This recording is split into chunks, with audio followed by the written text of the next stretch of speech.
All right, it's Thursday, August 14th. I'm buying some Coinbase 330 puts here at 11.55. A bunch of elements in place for this one to, continue lower here.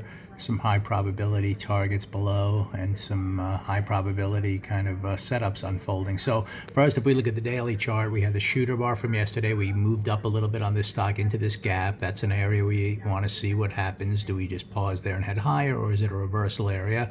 Obviously, the shooter bar yesterday and then a 2 down today kind of has targets, broadening targets to this area here in the 313, and we could be working down to the low end of that range. On the weekly chart, same kind of thing. We finally turned red after a few days of trying to turn green into this gap.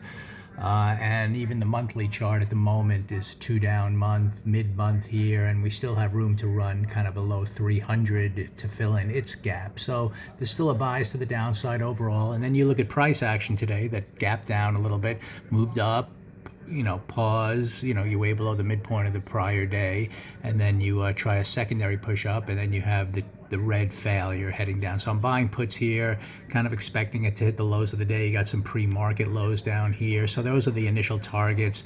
And then overall, this could still be a good, reversal to the downside by the end of the week to start maybe testing these lows below 300. We'll find that out. But, the context given this developing intraday structure is a good starting point to see if that unfolds. With high probability, you should get initial follow through to these lows, and then you can kind of determine price action wise, do we have a red bar by the end of the day? Does it follow through and hold the midpoint of whatever today is and continue lower?